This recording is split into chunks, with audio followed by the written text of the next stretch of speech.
There is a strange mystery in chemistry that sounds almost too strange to be true. A crystal form can be discovered, produced for years, and then seem to vanish. Chemists call these disappearing polymorphs. A polymorph is the term used when the same chemical compound can crystallize in more than one structure.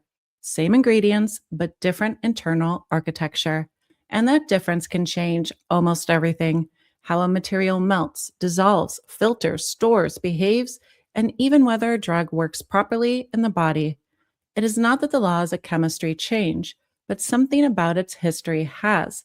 And suddenly, that same substance starts choosing a different future, and in some cases, refuses to go back. This episode is about the strange case of disappearing polymorphs, why they have haunted chemists for decades, why morphic resonance comes up in the discussion, and what this strange crystal story reveals about matter, memory, and form. Now, if disappearing polymorphs sounds like an odd chemistry legend, they are not. Chemists have been documenting cases like this for a long time. One early example goes back to 1832 with the compound benzamide. But the phenomenon came back into sharper focus more than a century later through a classic case first prepared in Cambridge in 1946. A sugar derivative with the intimidating name 1235 tetraoacetyl beta D ribofuranose. And what makes this case famous was not that it had two crystal forms. Polymorphs themselves were already well known. It was what happened after the second form appeared. Researchers had originally prepared one crystal form consistently, the lower melting form A, which melted at about 58 degrees Celsius. It seemed stable enough, reproducible enough, routine enough. Then another form appeared, a different polymorph, form B, and this one had a higher melting point of about 85 degrees Celsius. And after that, something strange happened. The original form became extraordinarily difficult to make again. Using what seemed to be the same procedures, researchers kept attaining the newer form. In some reports, once crystals of the newer form were present, even around, even microscopic traces, somehow it would immediately convert form A into form B. And now, what once had seemed like just another day at work no longer was. That is where the phrase disappearing polymorph begins to feel deserved. Not because the crystal literally vanished, but because access to the previous one seemed to.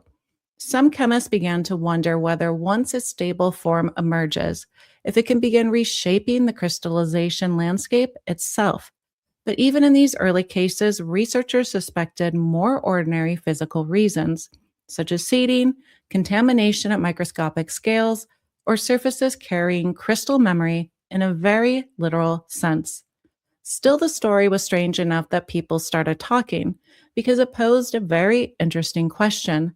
If the same molecule can follow different structural pathways, and one pathway can suddenly dominate history after remaining hidden, how many possibilities in matter are present before we ever notice them? And also, what happens when the form that takes over is not the one wanted? And this now was not just one laboratory. The stories began to accumulate. In that classic sugar derivative case, reports began surfacing from laboratories in places like Cambridge, New York, Los Angeles, Manchester, Philadelphia, Budapest, and more, all describing the same crystal pattern. A crystal form that had reliably been prepared became suddenly difficult and, in some places, impossible. And at this point, no one seemed to fully understand why. So researchers repeated procedures, changed conditions, sent samples to other labs, moved experiments, moved labs entirely, and of course, compared notes. They tried to understand whether something in chemistry had changed or something outside it. And underlying all of it was a quiet unease with everyone wondering what is happening. I mean, imagine being a chemist and something you have made reliably before, something you know can exist, suddenly will not come back. That is where this stopped feeling like a technical nuisance and started feeling like a genuine mystery. And then it got real. because later something strikingly similar happened, not with an obscure laboratory compound, but with a major pharmaceutical drug, ritonavir, a drug used in HIV treatment. For years, one crystal form, Form 1, was being used. Then a second form appeared in 1998, same molecule, but different crystal structure. Importantly, this form was less soluble, which matters because it can change how much of the active ingredient actually becomes available in the body. Production was thrown into crisis. The drug had to be temporarily withdrawn and reformulated, disrupting treatment for tens of thousands of patients. Losses climbed into the hundreds of millions, and ritonavir was not the only case where crystal forms created real world problems. Ranitidine, better known as Zantac, became one of the most famous patent stories in polymorph chemistry. Glaxo had already patented the drug, but only later did a second crystal form appear. They proceeded to patent that form as well. Generic companies challenged the second patent because if it held, it would delay their ability to use that form. So the legal fight turned and hinged on a surprisingly deep question.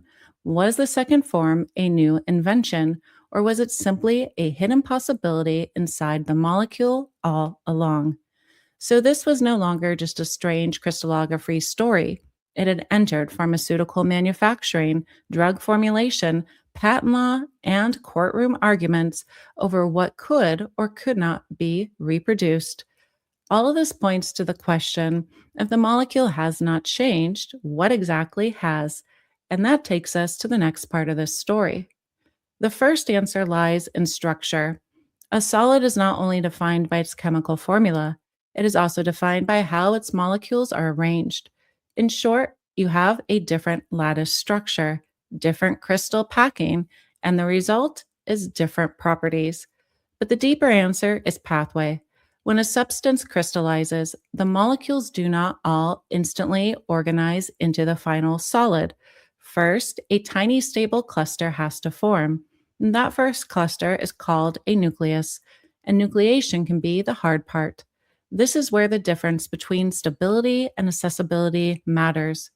Sometimes a less stable form has an easier nucleation pathway. It forms first, grows quickly, and becomes the form everyone thinks of as normal. So, this less stable version has great accessibility. The more stable form may be possible the whole time, but is harder to access because the first nucleus is less accessible. There's an old crystallographer story that kind of captures this idea.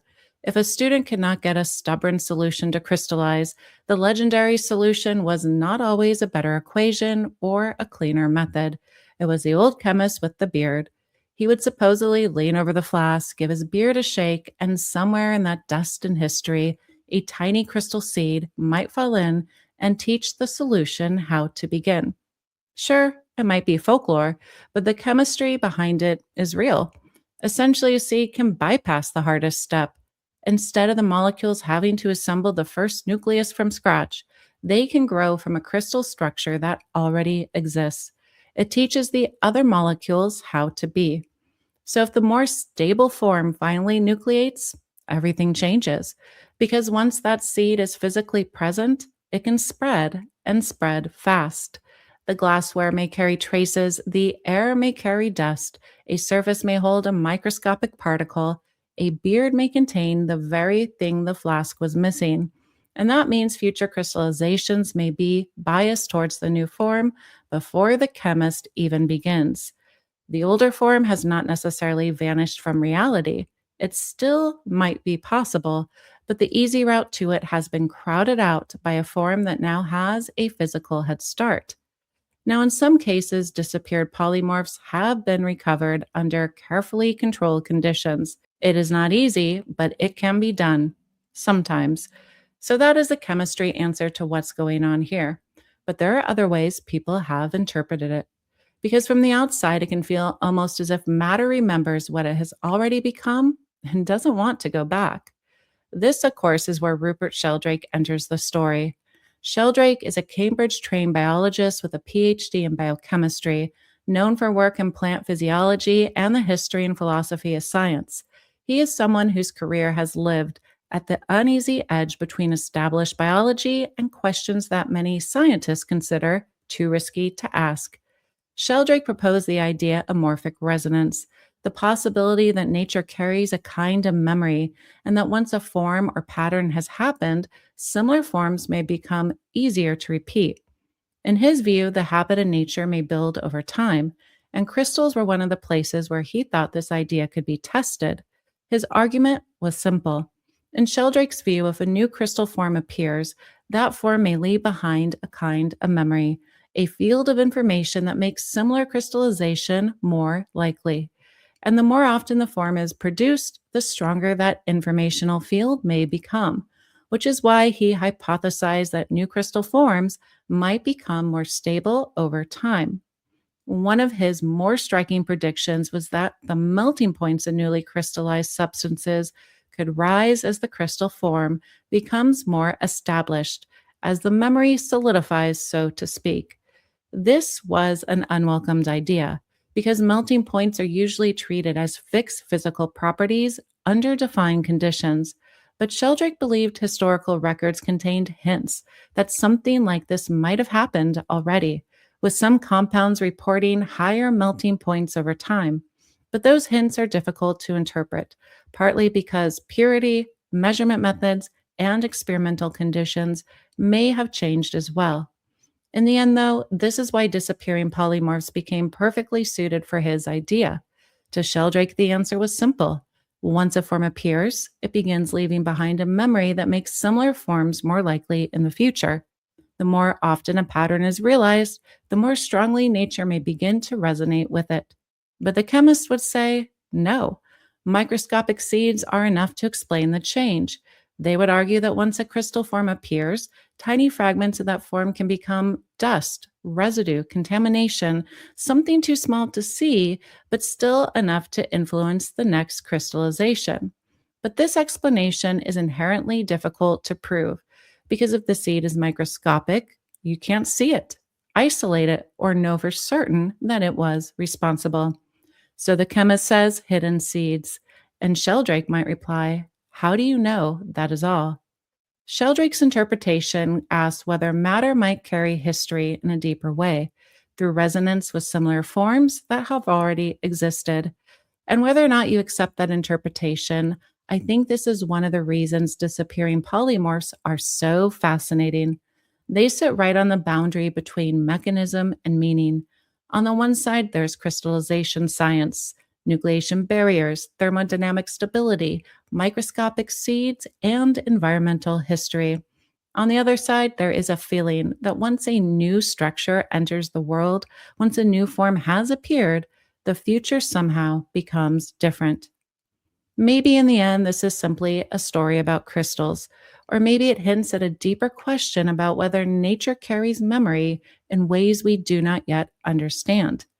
I am not sure, but I do know that I love that both possibilities can sit in the same story, because what began as a strange chemical anomaly ended up revealing something much larger, in my opinion. Matter is not just substance, it is structure, it is pathway, it is possibility. And maybe that is the part I find unexpectedly hopeful, because in the disappearing polymorph story, something can move along in one form for a very long time, and then, under the right conditions, enter a more stable state. That is true in chemistry, but maybe it is true in life as well. Sometimes the right pressure, right timing, or right conditions reveals a steadier form of ourselves that was not available before. I'm so curious what you think about everything. Please let me know in the comments below. And be sure to do the YouTube things like, subscribe, share this with a friend. And until next time, stay curious and take care.